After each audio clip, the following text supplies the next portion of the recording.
This is the Evil Never Dies podcast with Brett and Carl. This podcast may contain adult themes, violence, and strong language. Listener discretion is advised.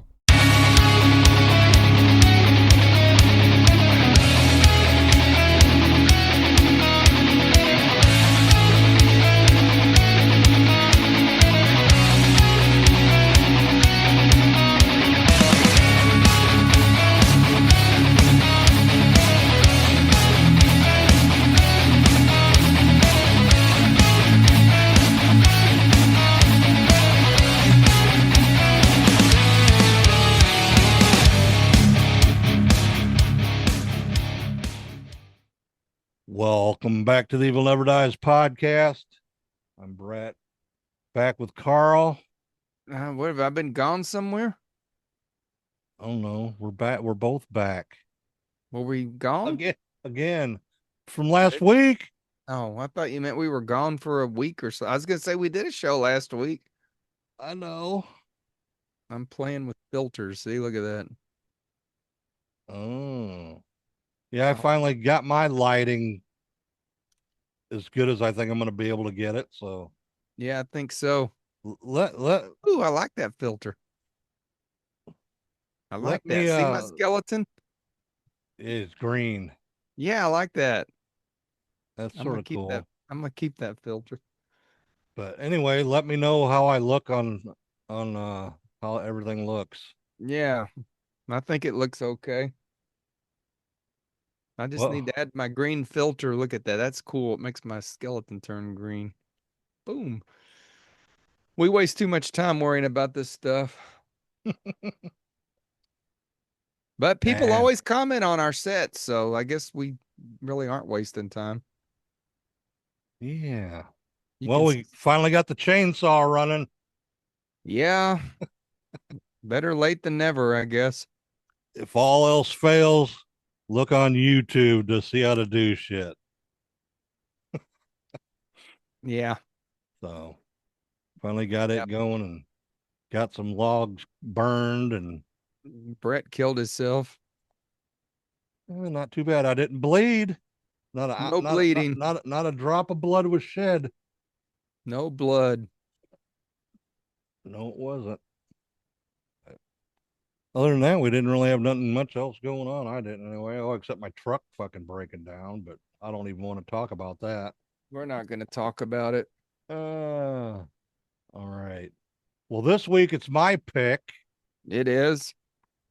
And another movie from my childhood. Yep, right here. Look at that. Boom. Boom. It's Alive from 1974. Also known as Monster Baby. Monster Baby. I guess. I just made that up, probably.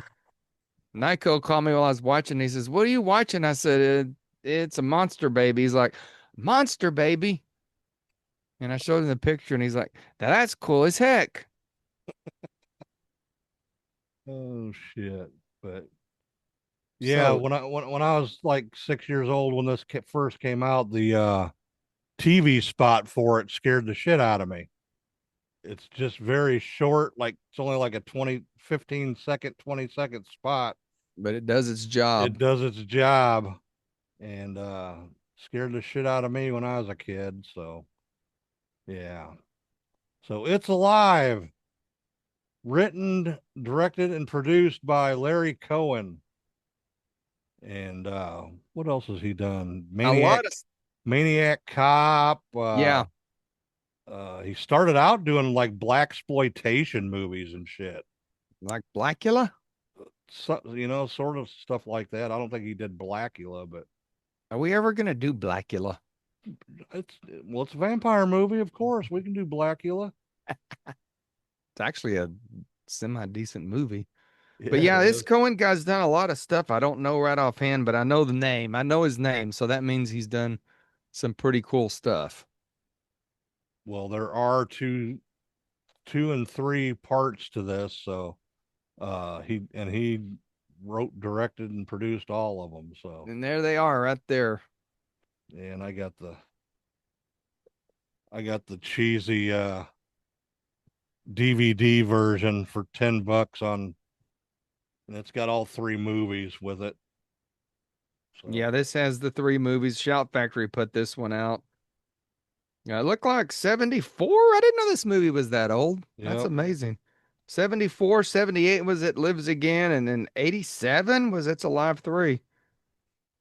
So yeah, this is a good little box set.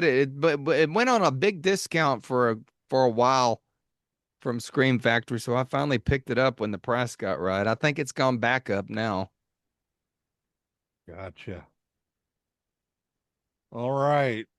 Cinematography by Fenton Hamilton, edited by Peter Hannes. Musical score by Bernard Herrmann. And we were talking about this before we got on. The score is actually really good to this. It's a really good score. It sort of makes the movie, in my opinion. One Yeah, of the special features on the Blu-ray, it's actually talking about the score. It's like a 30-minute piece. really. Yep. That's cool. All right. Production company is Larco Productions. And I take it that is owned by Larry Cohen. Yes. Distributed by Warner Brothers. Release dates premiered at the Woods Theater in Chicago on April 26th of 1974, and then limited release on October 18th of 1974. I So didn't know it was limited. well, yeah, it was very limited. It was only not in too many theaters at all, actually. That I did not know. Uh, Oh, I thought now they kept losing the producers throughout the whole time that this movie was out, and the new producers would come in and didn't seem like they were too excited about the movie. That's why they didn't put it in too many theaters. okay. Then after it came out, uh the them producers quit or whatever, and 2 more came in, and they thought, oh, let's revive it. This is like a year and a half, 2 years later, so they put it back out in the theaters, and because they didn't really, I guess they advertised it more in like 76, and then it came back out, and I seen it again then when it was at the drive-in then. Maybe that's why I thought it came out later because it was re-released. Yeah. So I know there was that Larry Cohen was talking on some of the special features and they were comparing it to Willard or something. You know, the rat movie. Willard, I think it was the name of it. There was a rat movie. There were 2 of them. I I know a can't remember. lot of people were saying it was a rip off of Rosemary's Baby. I don't see that. I don't either, not at all. So a couple of movie reviewers, I don't think it was Ebert, Siskel or Ebert, is somebody. Oh, them 2 don't know anything about horror. Well, they're dead now, but no, I didn't see anything to do with Rosemary's Baby with this. Me neither, man. Yeah, Willard was 1971. It was Yeah, the guy with the rats. the guy with the rats, and for some reason, I guess Warner Brothers, some of the people were like, "Well, if it works with rats, it should work with the baby." So I don't know how that came up, but he apparently he wasn't real happy with the comparison. Has a running time of 91 minutes. Country, United States, English language, and the budget for this thing was $500,000. Impressive. Yeah, they did a lot with that 500,000, and they made pretty good money back at the box office for 1974. This might be continued on through 76 when they re-released it. I'm sure it would have to be if it was re-released. $7.1 million, so they didn't do too bad. No, that's not bad for the budget, especially. All right, Carl, let's hear the plot of this movie here. Well, couple's gonna have a baby. They got a son who's like in the 6th grade, I think, and he's wanting to go to the hospital. And they're like, no, they won't let little boys in the hospital. And the boy's like, well, what if mom dies? And the daddy's like, oh, well, it's not the old times anymore. She'll be fine. So they go to the hospital, get all ready. The baby's born, but the baby kills everybody in the Delivery room, room. delivery room, except the mother, and claws his way out the roof and leaves. Yep. This little fucker leaves. And pretty much the whole plot of the movie, they're trying to catch the monster baby, as me and Nico called it. And it gets pretty interesting, actually. Yeah, it This does. movie, there's not a lot of action in it, but I think that's what makes it good. You don't see the monster baby a whole lot in this one. And I think that helps. So yeah, that's pretty much the plot of it. Authorities are trying to catch it, as they kept calling it, not as Pennywise, but just as an it, as instead of being a person. And it had to die. And it had to die. So they're chasing the it down, monster baby. And the daddy kind of goes back and forth, and pretty interesting plot, actually. And the mom's nuts. Like, she went nuts from it all. Well, fuck, wouldn't you go nuts too if you birthed the monster baby? Yeah, for sure. So yeah, that's pretty interesting plot. I don't think this movie compares to anything I've seen before at the time.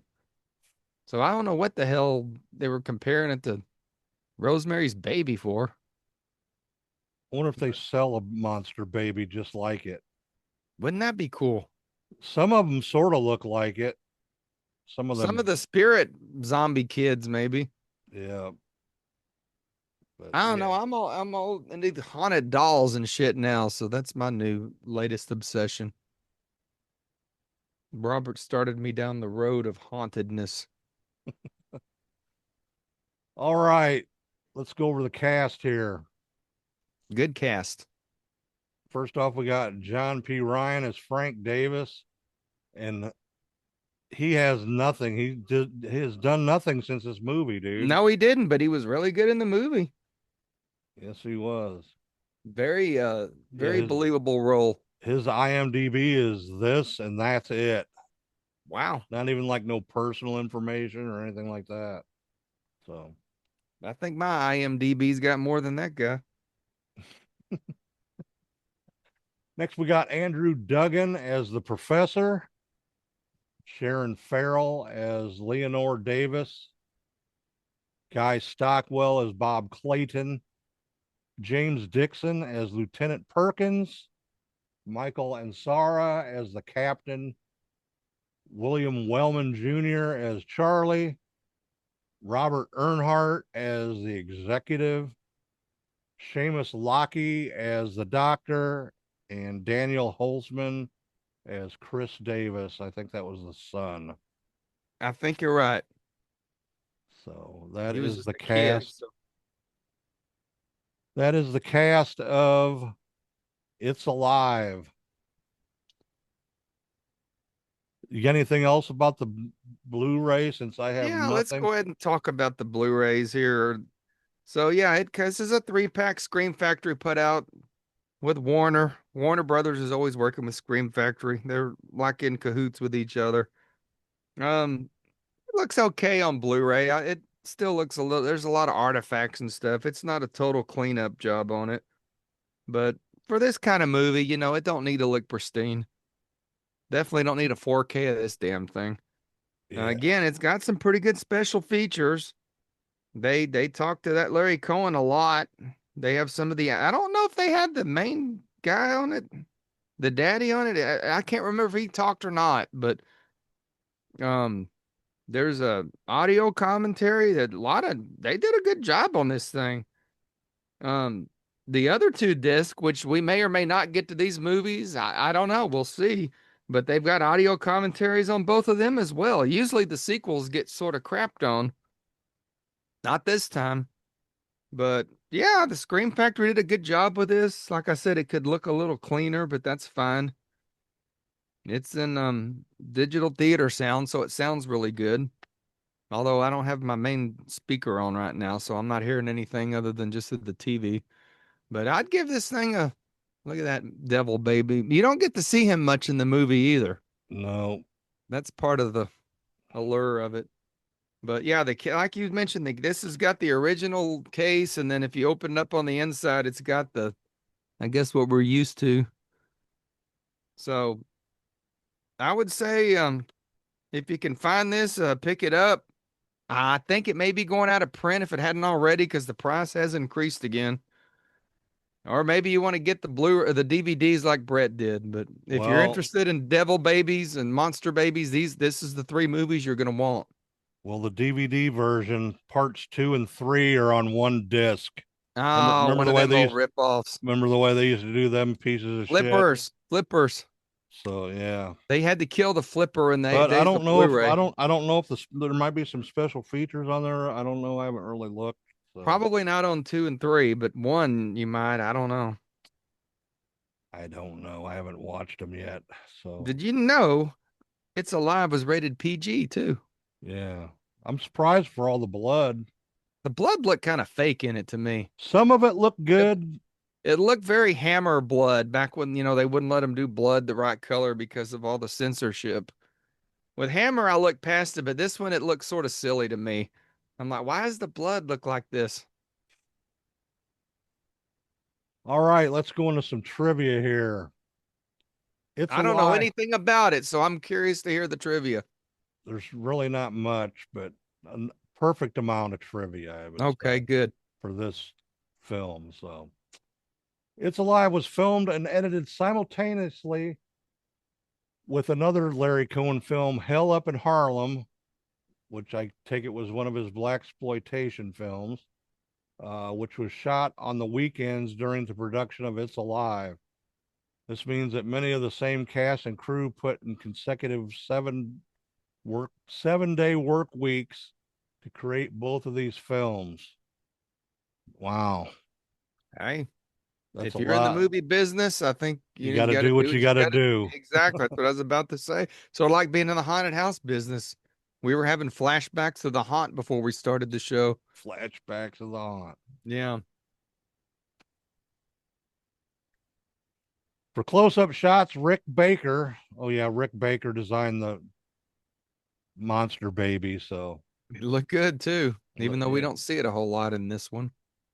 he created a full head monster baby mask, a pair of see they even called a monster baby on here, a pair of gloves, and a partial bodysuit, which were worn by Baker's then girlfriend and later wife Elaine Alexander. I heard that on the special features talking about his wife having that. And also, Larry Cohen wanted him to have a smaller one that would like fit on a cat. So he'd have the cat run around. Yeah, as the monster baby. Why do I want to keep calling it devil baby? He's not a devil. He's definitely a monster. And when Larry Although called, the movie does sort of explain it too as we go. We don't want to spoil that part, I guess. But yeah, they do give a good explanation of why they have monster babies. yeah, and a very good twist at the very end. Yeah, it was a good twist. Larry Cohen called Rick Baker on the telephone while Baker was at the home of Dick Smith. We all know who he is. Sorry, I yawned on Dick Smith. I know who he is. Well, he was working on The Exorcist at the time. Yeah. During that initial phone call, Cohen pitched the film's concept to Baker, and this is when he told him he wanted a monster baby suit that could be worn by Cohen's cat. So, I think that would have been cool as hell. yeah, I think it would have been moving too fast, though. But it's a monster baby. Maybe it's supposed to move fast. Yeah, I guess it could be. Larry Cohen originally planned to cast Anthony Perkins and Janet Leigh in the lead roles. That would have been badass. Yeah, it would have. Thereby creating a mini Psycho reunion. That would have been cool as shit. Yeah, I think so too. They were probably monster baby. Come on. Really? Anthony Perkins was very picky about his roles after Psycho. Yeah, we already talked Because he got typecast. So, he was trying to, I don't know. He's an interesting guy to follow the way his career went. Yeah. Yep. For the design of the monster baby, Larry Cohen drew a picture of what he wanted it to look like to Rick Baker, with the oversized forehead and pulsating veins running through the head.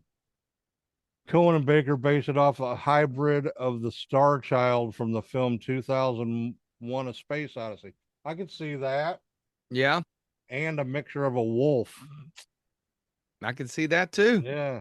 He's got some wolfing features to him. Yeah, a little bit. Creepy looking as shit. Bernard Herrmann titled the music cue where the milkman meets his demise, "The Milkman Goeth." That was a cool scene. Yeah, Monster Baby kills a lot of people in this thing. Yeah. Brutally too. Rips or chews their throat out. Larry Cohen decided to show the monster baby rarely and asked Rick Baker to create a dummy baby for the actors to react to. Baker constructed the dummy baby with an aluminum wire armature, allowing for articulated limbs and adjustable eyeballs. Its eyeballs like just sort of rolled around in the back of its fucking head. It was fucking creepy shit, man. Sort of like my Frankenstein you hate. Yeah, sort of. Yeah. When Charlie takes Chris fishing, you can see the license plate on his car is WAW Jr., which stands for William A. Wellman Jr., the actor playing Charlie.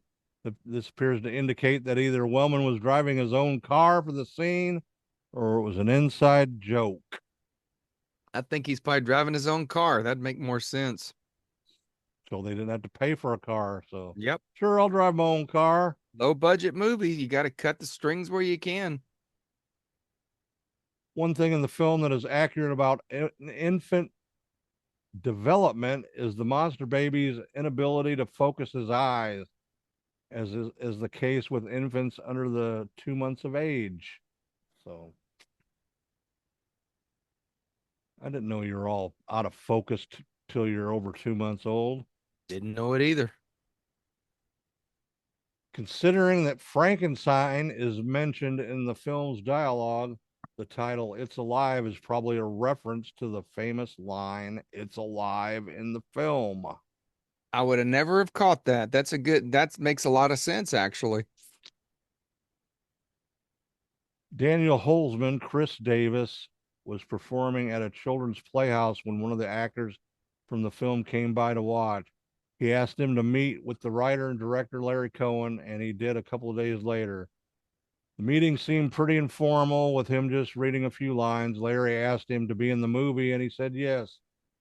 He had a good working relationship with Cohen, who Holzman said seemed nice and patient with me. I remember for one scene, he said, "Throw some water on the kid's puss." I never heard that expression for someone's face before, and it stuck with me. I've heard that actually used for a face. I'm gonna punch you right in the puss. Yep. He enjoyed working with John P. Ryan, who he described as very fatherly, and cool. But Sharon Farrell seemed a little high strung. Well, fuck, she was high strung in the movie, for fuck's sake. Yeah, she was. In one scene, she slapped him a few times before they did it to try and try to get him to cry. Later, she asked him to slap her, which he did pretty hard too, as he recalled. Yeah, the one guy he smacked the fucking shit out of her, dude. That looked real. Yeah, that's true. You're right. It did look legit. Like fuck, he looked like he was actually beating the piss out of her. Yeah. So yeah, it was the 70s. It probably was. Yeah, it was definitely the 70s. Yeah. Many critics in the 70s suggested this film was either ripped off from, inspired by the then recent films The Exorcist and Rosemary's Baby from '68, which bullshit. I totally don't see. Bullshit. I don't see it at all. And either one, especially Rosemary's Baby, it's about Satan cults and shit. And ain't got to do with them. Yeah. No. Literary sources might also be suggested. The 1946 Ray Bradbury horror story, The Small Assassin. I don't know if I've ever heard of I that or, think I know what they're talking about, and that could be some inspiration there. yeah, about a Ray Brad, homicidal baby who kills off its parents, or even for the satirical aspects of the plot in which the Davis family becomes social pariahs. Fran Kafka's masterpiece Metamorphosis, first published in 1915, were similar. I say, wasn't that a silent film? Yeah, yeah. Um, befalls the hero after he inexplicably turns into a giant beetle. A beetle? A No, beetle? a beetle. A bloody beetle? The police vehicle in the tunnel has a standard automobile plate 945 GPV rather than a California exempt plates normally found on the police vehicle. Well, the police car, they didn't even say, because it was set in Los Angeles. It didn't even say Los Angeles police on the side of the goddamn Well, thing. again, you got a low budget here. So they were probably just cars they painted black and white to look like, threw some lights on them and called it good. Boy, I'm completely my new demon I bought, I put a purple light on the bottom of him, and that thing's creepy looking, dude. Maybe you need to put him some back there somewhere where we can see him. I don't know where he'd go. No, he looks good in the dark. Okay, back to Anyway, police. that's all the trivia I got. We've talked about a lot of Damn, I stuff was just before. getting into the trivia for this one. That's all I got. Well, I guess this is a somewhat obscure movie. I don't know. I mean, Warner Brothers released them, so I don't know. Made 3 movies out of it. Yeah, yeah. So I remember seeing it as a kid. I don't know that I've watched this both the sequels. I I think I've don't seen, either, to be honest with you. so especially this third one because it came out in 87. So don't know. That's why I buy these things and keep them for years because I know one of these days I'm gonna watch it. Especially now that I'm doing a podcast about horror movies. It turned out really good. I got all these I'll have thousands to of do movies. I'll have to do the flipperoonie on mine. Yeah. They couldn't do flipperoonies once the Blu-ray came out because the way Blu-rays are layered, you can't. It goes all the way through. Yeah. That ended. But plus, the Blu-rays had enough space to fit everything. They really should have waited and put the DVDs out when they were ready for them. I love the DVD format, but it was a really shitty format, man. The only You know, thing I they like about it takes up the whole fucking screen on the TV. It's nice and big. oh, is it a pan scan Yeah, thing? you got to see the big monster baby. Yeah. All right. Got anything else, or are we gonna rate this movie? Now we'll go ahead and rate it. All right. You went first last week, so I guess I'll go first. What episode number is this? Shit, I don't know. 340, I think. Okay. Yeah, I think it's 340. I haven't been saying it at the beginning because I can't think of it at the time, but anyway, I was testing you. So you go first. all right. Now, when this first came out, well, before it came out, actually, when they were playing them, they would play the trailer in the theater when you'd go to see a That movie. spooky 15-second trailer. And yeah, and that on seeing it on the big screen, you know how they do the trailers at the beginning before Oh the yeah. movie plays. But that's all it was just that like 15-20 second piece. And it scared the shit out of me actually more than the movie did. For sure. That's funny. So uh everybody did a great job in this movie for sure. Like I said, it was well acted, I thought. Very well acted for sure. It was sort of filmed like a 70s cop show, you might say, the way it was filmed. Yeah, I could see that. It's the way I'm getting it. Since I've watched it recently, I probably wouldn't have noticed that back then, Yeah. but sort of shot like that, more like TV, like I said, like a TV cop show or something. And I don't know. It It's just not don't very it horror movie, really. I no, mean, it's got a little bit, maybe like a little bit of science fiction to it, sort of, yeah, maybe in a way. Uh I don't know. I like this movie way back when I'd seen it before, I don't think think it I aged think I well. got I think I had this on VHS maybe back in the day. I don't know. I might have too. I don't know either. I remember it. I remember seeing it when I was young, Yeah, well, I seen it back. Yeah, well, young for you is what, the the early 80s.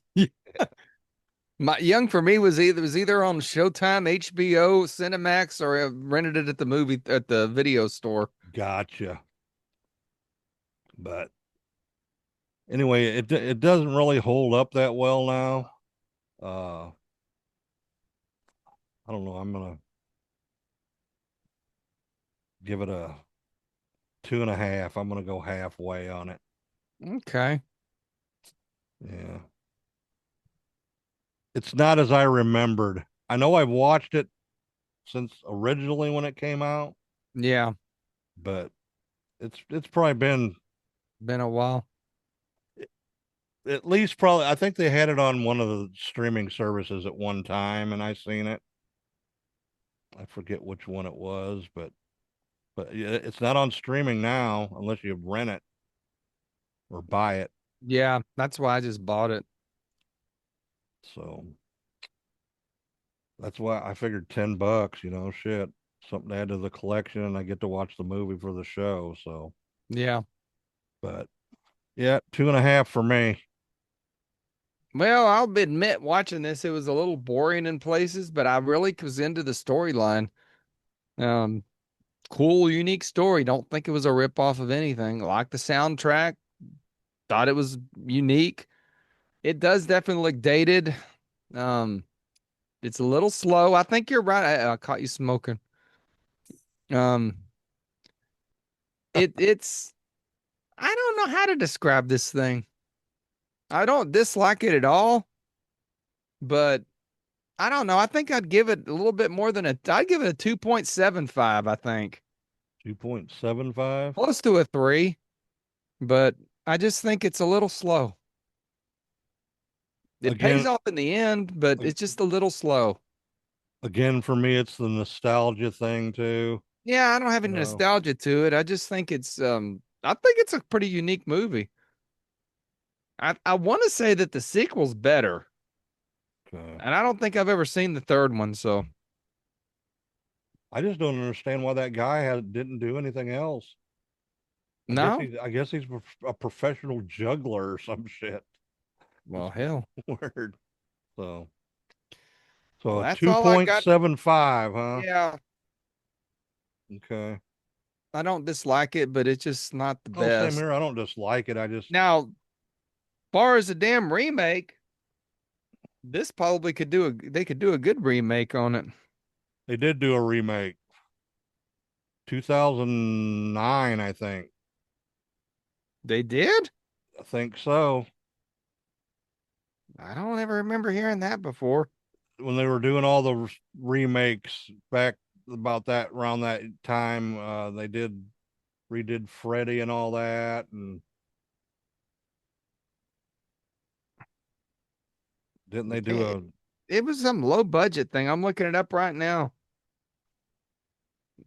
Yeah, I don't think this was really much. It was a straight to DVD, so and it oh, was was shot in it? Bulgaria, so I don't think that's a true remake. That's just some independent filmmaker who shot it in Bulgaria. I don't know. I'm talking about give this thing a big budget remake. It might be Oh, cool, yeah, yeah, it might be cool. but who knows? Get to see I'm sure you could do an AI monster baby. Or put it on a cat, Put it finally. on put it on a cat finally. All right, Carl, you got anything else? Nope, I finally got this in. Oh, cool. This is the remaster that Iommi did, and it's pretty damn good sounding. He's went back and now remastered every one of the Tony Martin Sabbath albums. I'm really happy about that. That's my favorite one right there. Yeah. Eternal Idol. Well, I've got a copy that has it's called a deluxe edition, and it's actually got the Ray Gillen's singing on it. Oh, really? But it sounds like demos in places, but that dude's voice was really good on this album. I mean, I love Tony Martin, but that guy on the song Eternal Idol, he just sounds evil as shit on it. I'll bring that up as we're dealing with a zombie baby or monster baby, but yeah. But this actually got a proper remix by Iommi, and it sounds really good. I had that on vinyl with Gillen singing on it. So this is my shout out of the week. The Eternal Idol from Black Sabbath has been remastered and re-released, and it comes from Warner Brothers Records, even though Warner Brothers no longer owns Warner Brothers Records. Go figure that one out. Cool. I didn't think you would. So that's my music shout out of the week. All right. Well, I guess we're finished with It's Alive, and maybe we'll do the sequel in a year. Maybe, yeah. But still working on some legal stuff with the Screamify. I was wondering about that. You haven't mentioned it. So still waiting on that, and but check it out. It's a really good service, man. There's a lot of cool stuff on there for sure. So I remember Shudder had to start out one day from scratch too, and it's grown huge. Yep, for sure. But for $2.99 a month, man, you can't beat it. So, and you get a month free. You sign up. So, all right. That's all I got.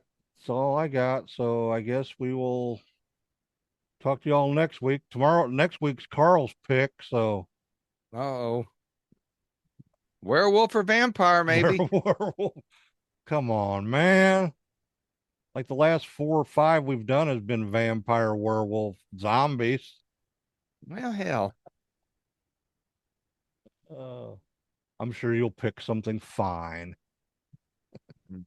I'm on a monster haunted doll kick right now, so you never know. Never know. Oh, there's a cool haunted doll movie on that Screamify too. Oh, is there? Yeah, it's pretty cool. But we'll see what happens next week. All righty, guys. Thanks for watching and listening. Check us out on all the social media. We love y'all, and stay evil. The Davises have had a baby, but they're not sending out any announcements. Most new parents are a little scared when they have a baby. The Davises are terrified.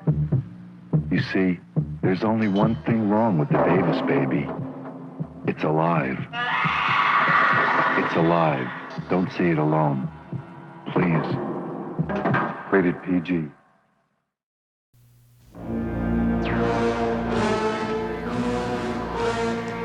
It's alive. It's alive. Can you hear me? It can't be saved. It's gotta die. It's alive. It's alive. Why are you so anxious to be the one to do it? It's alive. Doctor! Demons out of here! It's alive. Now, nobody knows how this thing happened. It's really a matter of speculation, and I think perhaps that's for the best. After all, if we find out that the cause is medication that we manufacture and it was administered over a long period of time on it. What do your interests recommend? Absolute destruction of this thing.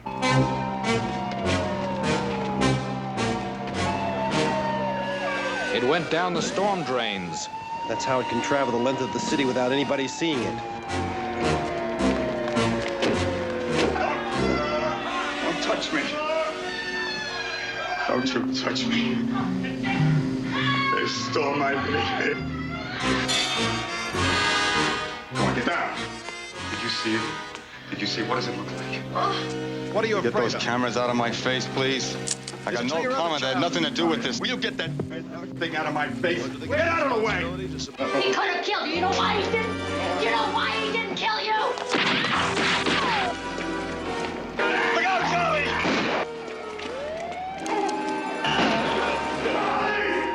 You've never been exposed to radioactivity in radioactive material or undergone extensive x-rays? No, Doctor, I told you. Well, we can't rule out genetic damage. Let go!